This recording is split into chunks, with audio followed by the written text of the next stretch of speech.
ఈరోజైతే మనము అసలు ప్లేస్‌కెళ్ళాల్సిన జర్నీ అయితే ఈరోజైతే స్టార్ట్ అవ్వబోతుంది. అందుకని మార్నింగ్ తెల్లారుజామున లేసేసి అయితే ఫ్రెష్ అప్ అయిపోయి, రెడీ అయ్యి అయితే ఇంక బయలుదేరుతా ఉన్నానన్నమాట చిత్తూరు నుంచి.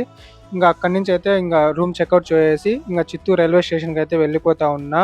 తెల్లారుజామున ఇదైతే పార్కింగ్‌లో అయితే నా బైక్ పెట్టేసి కన్‌స్ట్రక్షన్ చేస్తా ఉన్నారు చిత్తూరు రైల్వే స్టేషన్ అంతా. వెళ్ళేసరికి యాజ్ యూజువల్‌గా మన ఇండియన్ రైల్వే గురించి తెలిసిందే కదా! లేట్‌గా వస్తది. ఒక అరగంట అయితే లేట్‌గా వచ్చింది. పడుకుందామని ట్రై చేస్తా ఉంటే ఎవరో తమిళోళ్ళు కింద అరిచింది. తర్వాత అయితే ఎట్లో ఒకటి పడుకునేసా. 3 గంటలు పడుకొని లేచే ముందుకి 11:30కి అట్లా అయితే లేచా. ఫుల్ ఆకలేస్తా ఉన్నింది. పూరీలైతే కనిపించాయి. అవే తీసుకున్నా. ఏం చేద్దాము, ఏది లేనప్పుడు దొరికిందే దేవుడి భాగ్యం అనుకొని తినేసా.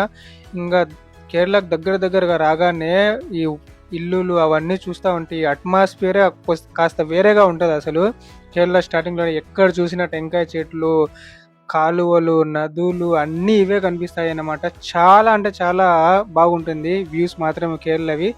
అయితే ఒక టీ అయితే తీసుకునేసా. ₹10 అంటే ఉత్త నీళ్ళలాగే ఉన్నాయి. తీసుకొని తాగి ఫైనల్‌గా అయితే కొచ్చిన్‌కి అయితే వచ్చేసా అన్నమాట నేను, కేరళలోని కొచ్చిన్‌కి. తర్వాత మెట్రోలో అయితే నాకు కావాల్సిన ప్లేస్‌కి దగ్గరగా అయితే ఒక హోటల్ అయితే తీసుకునేసా అన్నమాట. చాలా అంటే చాలా బాగుంది హోటలు. అండ్ రూమ్స్ చూడండి ఒక్కసారి.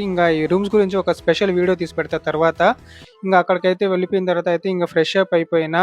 వెళ్ళగానే అయితే వేడి నీళ్ళతో స్నానం చేసుకున్నా. చాలా రిలీఫ్ అనిపించింది. రూమ్‌లోనే అయితే కాఫీ అయితే చేసుకొని తాగేసి రెడీ అయ్యి బయటికి అట్లా తిరుగుదామని అయితే వెళ్ళా అన్నమాట. అక్కడ రోడ్ల చుట్టూ వెళ్తా ఉన్నా. మెట్రో స్టేషన్ దగ్గరికి వెళ్ళా అన్నమాట. మొత్తం క్రౌడ్ కొద్దిగా పర్లేదు. అందరూ తినడము అవి చేస్తున్నారు. ఇక్కడ చూడండి లాటరీ టికెట్లు పబ్లిక్‌గా అమ్ముతారు. చాలా అంటే చాలా మంది కొంటా ఉంటారు. హోటల్‌కి వెళ్ళి అయితే డిన్నర్ అయితే కంప్లీట్ చేసేసాను నేనైతే. ఆ తర్వాత అయితే ఎక్కడ చూసినా స్నాక్స్ షాప్‌లే ఉన్నాయి. నాకు బనానా స్నాక్స్ తినాలనిపించింది. తీసుకొని రూమ్‌కి వచ్చి అయితే టీవీ చూస్తా అవైతే తింటా ఉన్నా అనమాట. ఈ వీడియో కొంత ఫ్రెండ్స్, రేపు నేను ఎందుకు వచ్చాను కొచ్చిన్‌కి మొత్తం అనేది నేను ఎక్స్‌ప్లెయిన్ చేసి ఎక్కడికి వెళ్తా అనేది వీడియో తీసి పెడతాను. అప్పటి వరకు వెయిట్ చేయండి.